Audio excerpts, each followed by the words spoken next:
ಚಿಕ್ಕಬಳ್ಳಾಪುರ ನಗರದ ಜಿಲ್ಲಾಡಳಿತ ಭವನದ ಸರ್ ಎಂ ವಿಶ್ವೇಶ್ವರಯ್ಯ ಸಭಾಂಗಣದಲ್ಲಿ ಸಾರಿಗೆ ಸಚಿವರು ಹಾಗೂ ಜಿಲ್ಲಾ ಪ್ರಕೃತಿ ವಿಕೋಪ ಮೇಲುಸ್ತುವಾರಿ ಸಚಿವರಾದ ಬಿಎಸ್ ಸುರೇಶ್ ಅವರ ಅಧ್ಯಕ್ಷತೆಯಲ್ಲಿ ಜಿಲ್ಲೆಯ ಸಮಗ್ರ ಅಭಿವೃದ್ಧಿ ಪ್ರಗತಿ ಪರಿಶೀಲನಾ ಸಭೆ ನಡೆಯಿತು. ಸಭೆಯಲ್ಲಿ ಜಿಲ್ಲೆಯ ಬರ ಪರಿಸ್ಥಿತಿ ಹಾಗೂ ಕುಡಿಯುವ ನೀರಿನ ಲಭ್ಯತೆ ಕುರಿತು ಅಧಿಕಾರಿಗಳಿಂದ ಮಾಹಿತಿಯನ್ನ ಪಡೆದುಕೊಂಡರು. ಜಿಲ್ಲೆಯ ವಿವಿಧ ತಾಲೂಕುಗಳಲ್ಲಿ ಉಂಟಾಗಿರುವ ಬರದ ಪರಿಸ್ಥಿತಿ, ಕುಡಿಯುವ ನೀರಿನ ಸಮಸ್ಯೆ, ಟ್ಯಾಂಕರ್ ಮೂಲಕ ನೀರು ಪೂರೈಕೆ, ಬೋರ್ವೆಲ್ಗಳ ಸ್ಥಿತಿ ಸೇರಿದಂತೆ ವಿವಿಧ ವಿಷಯಗಳ ಕುರಿತು ಅಧಿಕಾರಿಗಳೊಂದಿಗೆ ಸಚಿವರು ಸುದೀರ್ಘ ಚರ್ಚೆ ನಡೆಸಿದರು. ಸಾರ್ವಜನಿಕರಿಗೆ ಯಾವುದೇ ರೀತಿಯ ತೊಂದರೆಯಾಗದಂತೆ ಅಗತ್ಯ ಮುನ್ನೆಚ್ಚರಿಕಾ ಕ್ರಮಗಳನ್ನು ಕೈಗೊಳ್ಳುವಂತೆ ಅಧಿಕಾರಿಗಳಿಗೆ ಸೂಚನೆ ನೀಡಿದರು. ಅಲ್ಲದೆ ಸಭೆಯಲ್ಲಿ ಜಿಲ್ಲೆಯ ಬರ ಪರಿಸ್ಥಿತಿ, ಕುಡಿಯುವ ನೀರಿನ ಲಭ್ಯತೆ, ಬೆಳೆ ಹಾನಿ, ನೀರಿನ ಸಂರಕ್ಷಣೆ ಹಾಗೂ ವಿವಿಧ ಅಭಿವೃದ್ಧಿ ಕಾಮಗಾರಿಗಳ ಕುರಿತು ಸಚಿವರು ಅಧಿಕಾರಿಗಳಿಂದ ಮಾಹಿತಿಯನ್ನ ಪಡೆದುಕೊಂಡರು. ಕೆಲ ಇಲಾಖೆಗಳ ಕಾರ್ಯವೈಖರಿಯ ಬಗ್ಗೆ ಅಸಮಾಧಾನ ವ್ಯಕ್ತಪಡಿಸಿದ ಸಚಿವರು ಜನರ ಸಮಸ್ಯೆಗಳ ಪರಿಹಾರದಲ್ಲಿ ಯಾವುದೇ ನಿರ್ಲಕ್ಷ್ಯ ಸಹಿಸುವುದಿಲ್ಲ ಎಂದು ಅಧಿಕಾರಿಗಳನ್ನು ತರಾಟೆಗೆ ತೆಗೆದುಕೊಂಡರು.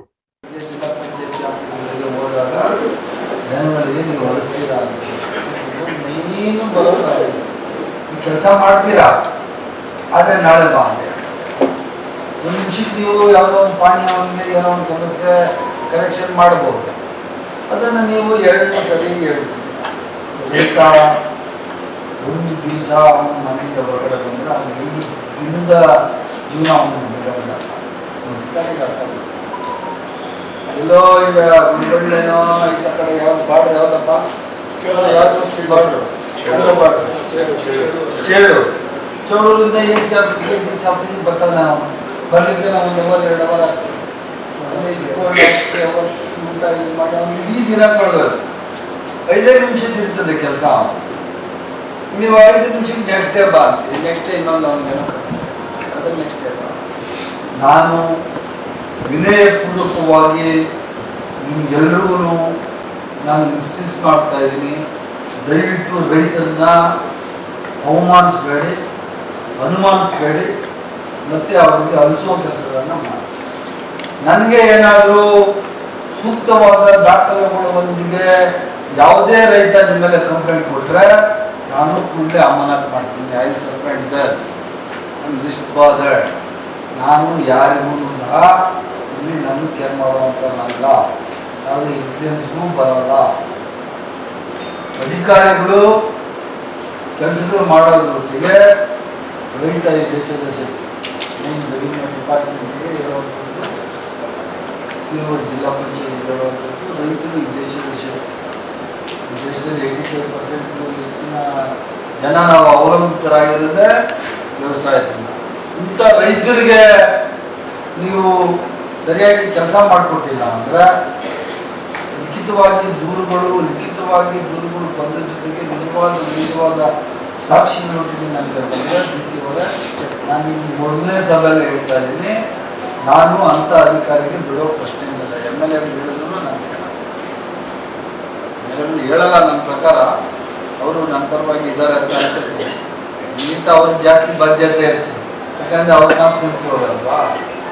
ಅಂಥವ್ರು MLA ನನಗೆ ಕಂಪ್ಲೇಂಟ್ ಕೊಡೋದಾಗಲಿ, ಮತ್ತು ಯಾವುದೇ ಜನಪ್ರತಿನಿಧಿ ಕಂಪ್ಲೇಂಟ್ ಕೊಡೋದಾಗಲಿ, ಯಾವುದೇ ಅಧಿಕಾರಿಗಳನ್ನು ಮಾಡಿದ್ರೆ ನಾನು ಅಧಿಕಾರಿಗಳಲ್ಲಿ ಸೂಕ್ತವಾದ ಕ್ರಮವನ್ನು ತಗೋತೀನಿ ಅಂತ ನಾನು ಇದೇ ವೇಳೆ ಜಿಲ್ಲೆಯ ವಿವಿಧ ಇಲಾಖೆಗಳ ಅಭಿವೃದ್ಧಿ ಕಾಮಗಾರಿಗಳ ಪ್ರಗತಿ ಪರಿಶೀಲನೆ ನಡೆಸಿದ ಸಚಿವರು ಕಾಮಗಾರಿಗಳನ್ನು ನಿಗದಿತ ಅವಧಿಯೊಳಗೆ ಗುಣಮಟ್ಟದಿಂದ ಪೂರ್ಣಗೊಳಿಸಬೇಕು, ಬರದ ಹಿನ್ನೆಲೆಯಲ್ಲಿ ಯಾವುದೇ ಗ್ರಾಮದಲ್ಲಿ ಕುಡಿಯುವ ನೀರಿನ ಸಮಸ್ಯೆ ಉಂಟಾಗದಂತೆ ಮುನ್ನೆಚ್ಚರಿಕಾ ಕ್ರಮ ಕೈಗೊಳ್ಳಬೇಕು, ಜನರ ದೂರುಗಳಿಗೆ ತಕ್ಷಣ ಸ್ಪಂದಿಸಬೇಕು, ಸರ್ಕಾರದ ಯೋಜನೆಗಳನ್ನು ನಿಗದಿತ ಅವಧಿಯಲ್ಲಿ ಅನುಷ್ಠಾನಗೊಳಿಸಿ ಸಾರ್ವಜನಿಕರಿಗೆ ತಲುಪಿಸುವಂತೆ ಸಚಿವರು ಅಧಿಕಾರಿಗಳಿಗೆ ಕಟ್ಟುನಿಟ್ಟಿನ ಸೂಚನೆ ನೀಡಿದರು.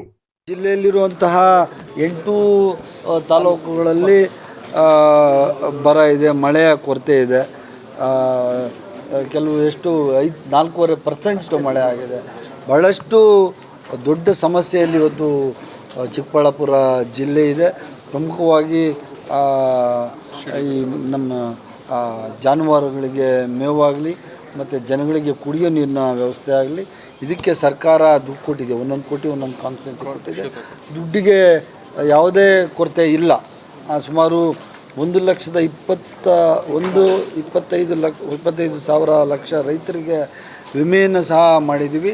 ಸರ್ಕಾರ ಕೈ ಮೀರಿ ನಮ್ಮ ರೈತರು, ನಮ್ಮ ಸಹೋದರರಿಗೆ ಒಳ್ಳೆಯದಾಗಲಿ ಅಂತೇಳಿ ಅವ್ರ ಪರವಾಗಿ ಇಡೀ ಜಿಲ್ಲೆಯಾದ್ಯಂತ ನಾವು ಹಲವಾರು ಯೋಜನೆಗಳನ್ನು ತಗೊಂಡಿದ್ವಿ. ಬೆಳೆ ವಿಮೆ ಆಗ್ಬೋದು, ಅವ್ರಿಗೆ ಬೀಜ ಉತ್ಪತ್ತಿ ಮಾಡಲಿಕ್ಕೆ ಕೊಡೋದಾಗ್ಬೋದು, ಮತ್ತು ನೀರಿನ ವ್ಯವಸ್ಥೆ ಆಗ್ಬೋದು, ಕುಡಿಯೋ ನೀರಿನ ವ್ಯವಸ್ಥೆ ಆಗ್ಬೋದು, ಮತ್ತು ಮೇವಿನ ಸಮಸ್ಯೆ ಆಗ್ಬೋದು, ವಿದ್ಯುತ್ ಶಕ್ತಿ ಭಾಳ ಇಂಪಾರ್ಟೆಂಟ್ ಇತ್ತು.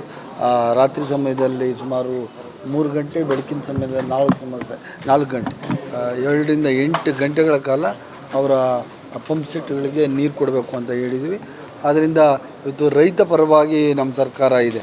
ಡಿ.ಕೆ. ಶಿವಕುಮಾರ್ ಅವರ ಸರ್ಕಾರ, ನಮ್ಮ ಸರ್ಕಾರ ಯಾವತ್ತೂ ರೈತರ ಪರ ಇರುವಂಥದ್ದು. ಇವತ್ತು ಎಲ್ರಿಗೂ ಒಳ್ಳೆಯದಾಗಲಿ ಅಂತೇಳಿ ನಾವು ಇವತ್ತು ಕೆಲಸ ಮಾಡ್ತೀವಿ. ಕೋಲಾರ ಮತ್ತು ಚಿಕ್ಕಬಳ್ಳಾಪುರ ಅವಿಭಾಜ್ಯ ಜಿಲ್ಲೆ ಆಗಿದ್ದಂಥದ್ದು ಮುಂಚೆ. ಅದಾದಮೇಲೆ ಕೋಲಾರ ಮತ್ತು ಚಿಕ್ಕಬಳ್ಳಾಪುರ ಬೇರೆ ಆಗಿತ್ತು.